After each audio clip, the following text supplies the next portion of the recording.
Chapter 2, Chomp by Hiaasen.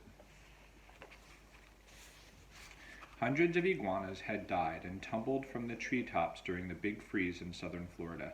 As Wahoo knew, his dad was the only person who'd been seriously hurt by one of the falling reptiles. Mickey Cray had been standing with a cup of hot cocoa beneath a coconut palm in the backyard when the dead lizard had knocked him stiff. Later, after he was brought home from the hospital, Mickey had ordered Wahoo to search the property, capture any iguanas that had survived the frigid weather, and relocate them to an abandoned orchid farm half a mile away. Wahoo hadn't searched very hard. It wasn't the fault of the iguanas that they'd frozen to death. They weren't meant to be living so far north, but Miami pet dealers had been importing baby specimens from the tropics for decades. The customers who brought them had no idea they would grow 6 feet long, eat all the flowers in the garden, and then leap into the swimming pool to poop. When that rude reality set in, the unhappy owners would drive their pet lizards to the nearest park and set them free. Before long, South Florida was crawling with hordes of big wild iguanas that were producing hordes of little wild iguanas. The cold snap had put an end to that, at least temporarily.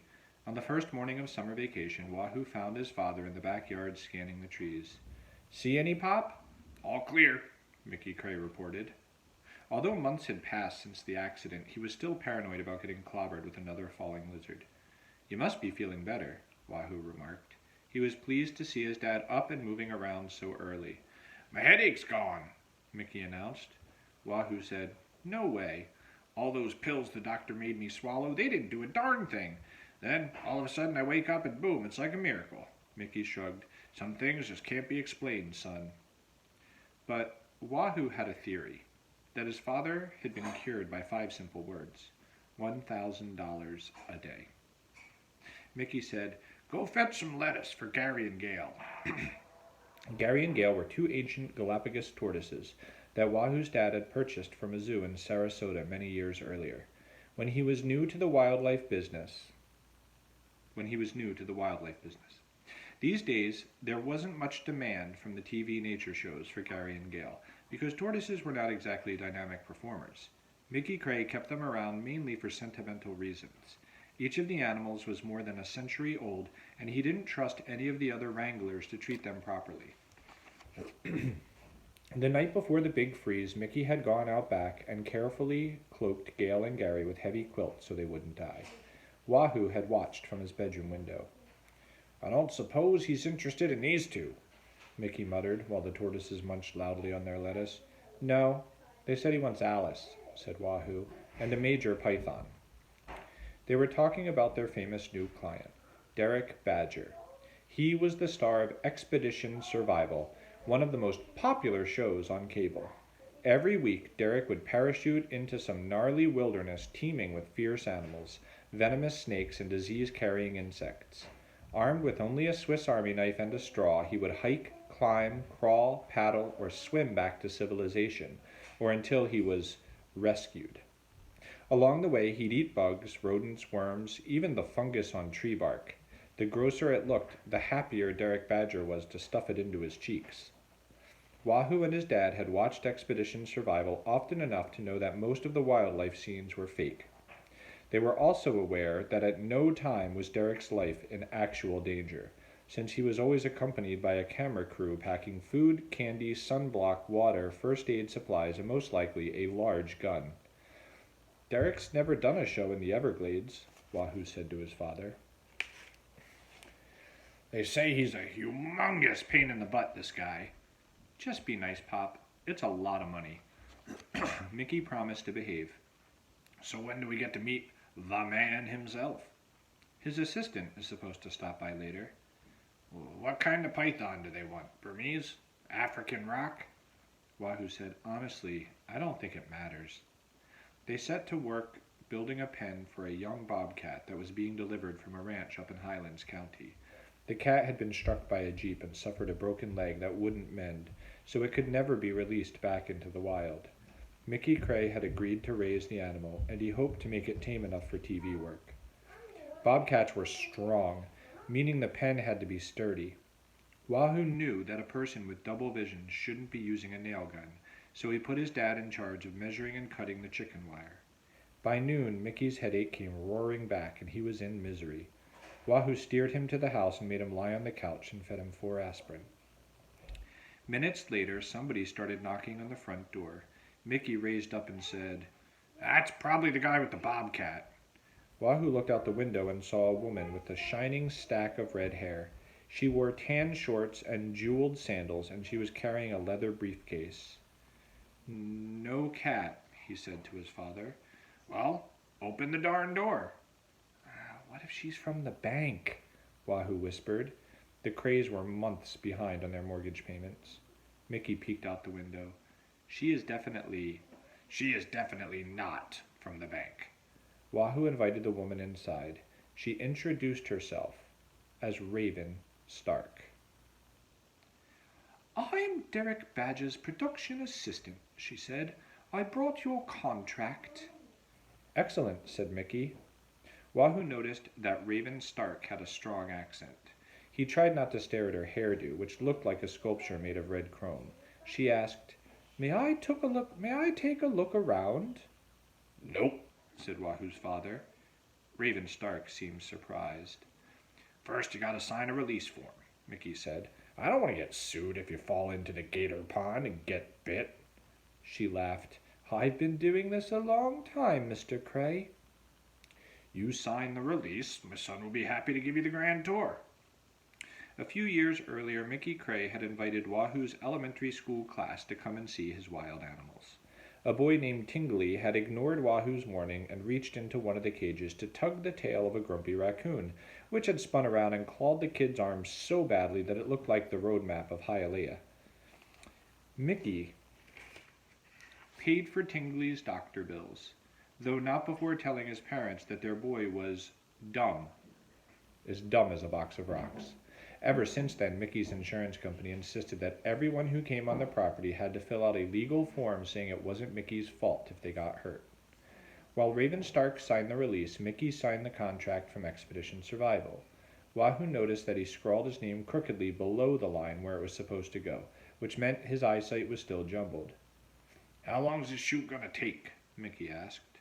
Raven Stark said, "Until we get it right." Wahoo's dad looked pleased. "So it's $1,000 a day, plus location fees and the animal rentals." "Correct." She took an envelope from her purse and handed it to him. "Here's $800 as a deposit." Mickey counted the cash and then turned to Wahoo. "Son, go show this fine lady whatever she wants to see." Because it was going to be an Everglades show, Raven Stark was keenly interested in Alice the alligator. Wahoo led her to the pond and unlocked the gate. Raven whistled. "That's a monster, eh?" 12 feet, said Wahoo. "How much?" $150 a foot, so that's 1,800 even, Raven said. "No problem." Wahoo couldn't wait to tell his father. "Do you have another one that's smaller?" asked Raven. "Yes, ma'am." "Something Derek could wrestle?" "Wrestle? Maybe a 4-footer, Raven said. 5 feet, max?" "I'll have to check with Pop." Wahoo foresaw trouble. His father didn't like anybody messing with the animals. "Where are your pythons?" Raven asked. Wahoo led her to the heavy glass tanks where the constrictors were kept. South Florida had become infested with huge exotic snakes that, like the iguanas, had been imported for the pet trade. Hurricane Andrew had blown apart several large reptile farms and scattered baby pythons and boa constrictors all over the place. "Derek wants a beast," Raven stated. Wahoo showed her a 14-footer that had been captured while devouring an opossum in a dumpster behind the Dadeland Mall. The man who found the snake was supposed to turn it over to state game officers, but instead he'd sold it to Mickey Cray for $300. Raven agreed it was an impressive specimen. "But can he be handled safely?" "It's a she," Wahoo said, "and she's a biter." "Oh. Pop can work with her. She'll be okay." "I hope so," said Raven Stark. "How much?" $700 for the day. Wahoo tried to sound steady and businesslike.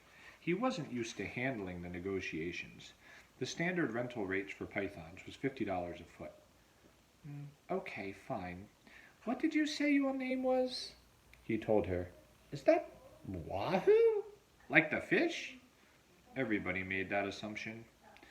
My dad named me after a wrestler, the boy explained.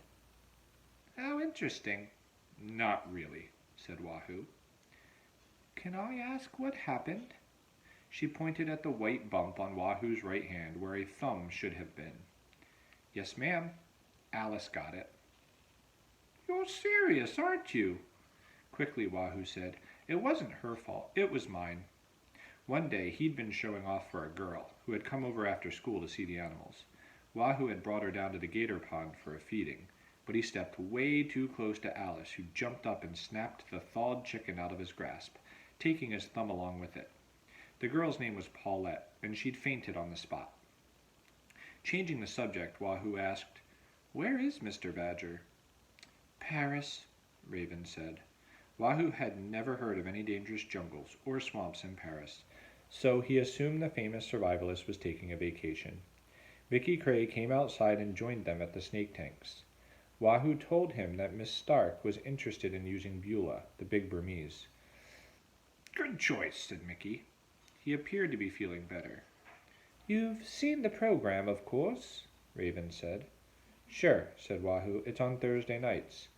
And rerun every Sunday morning, she said. So you already know that we're all about verisimilitude. Wahoo didn't even pretend to understand what that word meant. His father just looked at him and shrugged.